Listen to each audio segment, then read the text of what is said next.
Hotel rooms feel like safe, forgettable spaces, neutral walls, clean sheets, quiet halls. But behind those doors, terrible secrets unfold. These are three true stories of guests who checked in and faced horrors they never expected. 1. The room that smelled.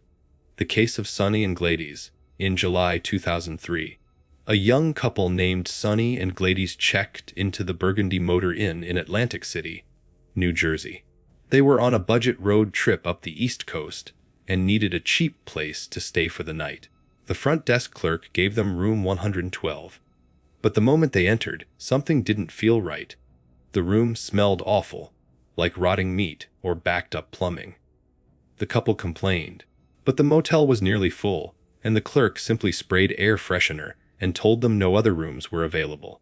Exhausted, they stayed the night. Gladys tossed and turned. Sonny couldn't sleep. Around 3 a.m., he stepped outside for air.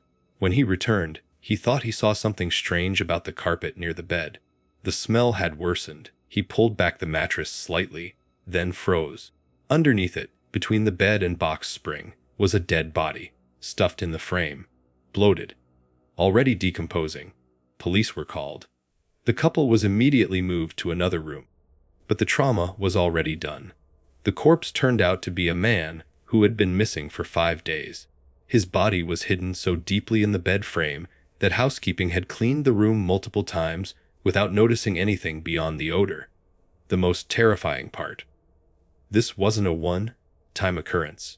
Multiple similar cases have happened across the country, including in Las Vegas, Florida, and Kansas City, where guests unknowingly slept inches above corpses.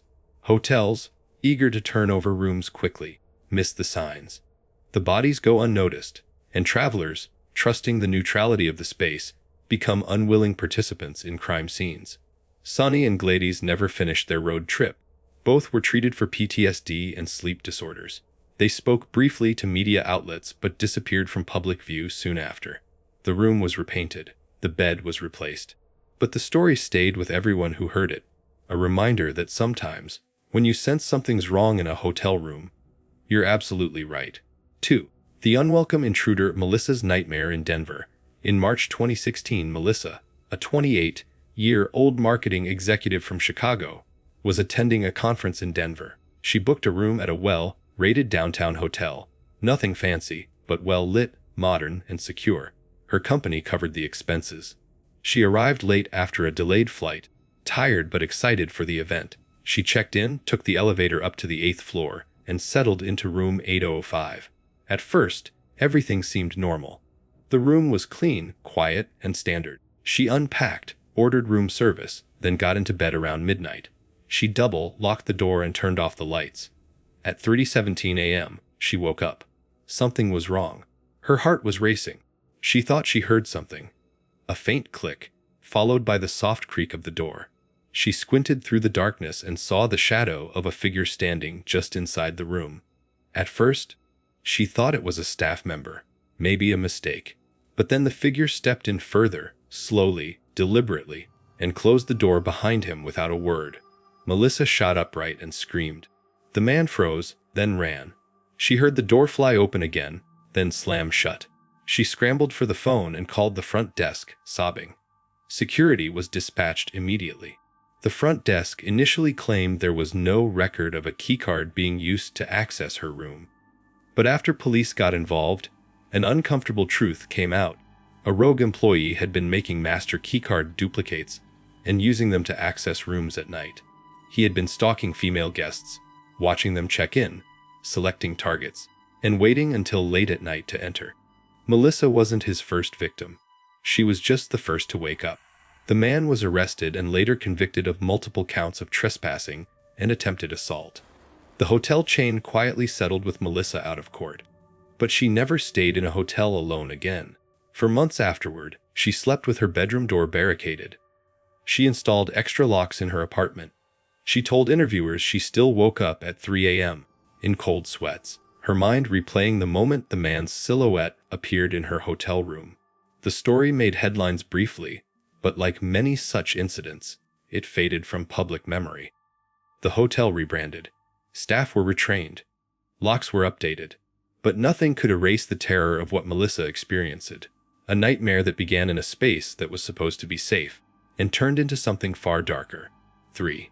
The Stranger in the Mirror, the Savannah Incident. This story sounds like urban legend, but it's backed by police records, emergency reports, and the word of multiple witnesses.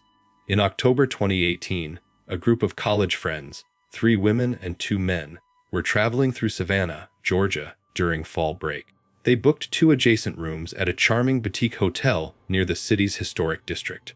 The building was old but recently renovated. Quaint, Southern Gothic. They were excited to explore haunted tours and drink under the Spanish moss. Everything was fine the first night, but on the second, one of the girls, Ashley, started feeling like something was off. Her room felt unusually cold. The bathroom mirror was foggy even though she hadn't used the shower. And twice, she thought she heard a scratching sound coming from the walls behind the mirror. She told the others, who laughed it off. Old hotels creak, right? Later that night, Ashley got up to use the bathroom. As she turned on the light, she saw movement in the mirror. Just for a second. Her own reflection, yes. But something else too. Something behind the glass. She screamed. Her friend Jess came running. Together, they inspected the mirror. That's when Jess noticed something strange. The mirror wasn't mounted flush against the wall. There was a tiny gap in the frame, barely noticeable. The group grew suspicious. One of the guys grabbed a pocket knife and began prying at the edge of the mirror. After a few minutes of work, the glass gave way. Behind it was a hole, a dark, human-sized opening that led into a narrow crawlspace. Inside, they found food wrappers, a blanket, a flashlight, and a cell phone. They called the police immediately. When officers arrived and searched the crawlspace, they confirmed the worst: someone had been living behind the mirror, spying on guests through a one-way panel. The crawlspace connected to a maintenance corridor that was rarely used. The man, later identified as a homeless drifter who had slipped into the building during renovations, had been secretly watching guests for weeks, maybe longer. He wasn't there when police searched the space, but they found fingerprints, clothing, and even makeshift recordings on a phone. Days later, he was arrested nearby and charged with multiple counts of voyeurism, trespassing, and burglary. The hotel claimed ignorance. The owners said they had no idea the mirror hit a crawlspace, even though blueprints confirmed it was part of an old dumbwaiter system sealed decades ago. The group was traumatized. Ashley in particular struggled with the idea that she had undressed, showered, and slept with a man inches away, watching through the glass. The story went viral, and online forums exploded with similar tales of hidden spaces in hotels, Airbnbs, and motels. Since then, Ashley has spoken out about hotel safety, hidden cameras, and the importance of checking your surroundings. She encourages travelers to inspect mirrors, smoke detectors, and strange noises. Her experience became a warning for everyone. Even the most beautiful rooms can hide something truly terrifying. Hotel rooms are built on the illusion of privacy. They offer you 4 walls and a locked door, and you assume that makes you safe. But as these 3 disturbing stories reveal, hotels can also be the perfect setting for horror, precisely because they're places of transition. No one knows you. No one's watching over you. And that anonymity, while freeing, also makes you vulnerable. The couple who slept above a dead body, unknowingly sharing a room with decay and murder. The professional woman who woke up to find a predator inside her room. His entry masked by hotel silence and employee access. And the group of friends who uncovered a hidden world behind a mirror, where a stranger had watched them without ever being seen. These aren't legends or exaggerations. They are true accounts, backed by reports, arrests, and victims who will never forget what happened behind those doors.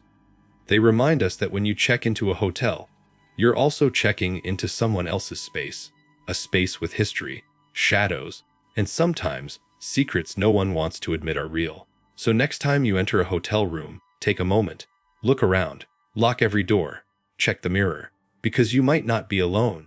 And the scariest part, you might not find out until it's far too late.